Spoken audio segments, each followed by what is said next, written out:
1000 টাকা দাবি করে 700 টাকা জরিমানা দিলেন ডিস্ট্রিক্ট ড্রাইভার সিএনজি ড্রাইভারকে।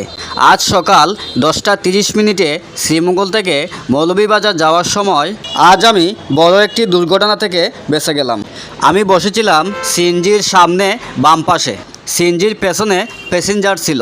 ডিস্ট্রিক্ট দাঁড়ানো অবস্থায় সিএনজি ওভারটেক করে যাচ্ছে, সঙ্গে সঙ্গে ডিস্ট্রিক্ট ড্রাইভার গাড়ি ডান দিকে ঘোরানোর চেষ্টা করে।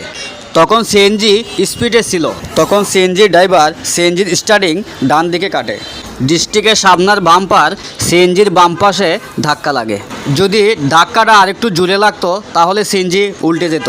তারপর সিএনজি ও ডিস্ট্রিক্ট দুটোটাই সাইড করে তাদের মীমাংস হয়। 1000 টাকা দাবি করে 700 টাকা জরিমানা দিলেন ডিস্ট্রিক্ট ড্রাইভার সিএনজি ড্রাইভারকে। কিছু ড্রাইভার আছে গাড়ি ঘোরানোর সময় ডানে বামে না তাকিয়ে গাড়ি ঘুরিয়ে ফেলে, তাদের কারণে বেশি অংশ অ্যাক্সিডেন্ট হয়। তবে দোষটা কার ছিল, সিএনজি ড্রাইভারের নাকি ডিস্ট্রিক্ট ড্রাইভারের? আপনাদের মতামত কমেন্টে জানাবেন। ধন্যবাদ, সবাই কেয়ারফুলে থাকবেন।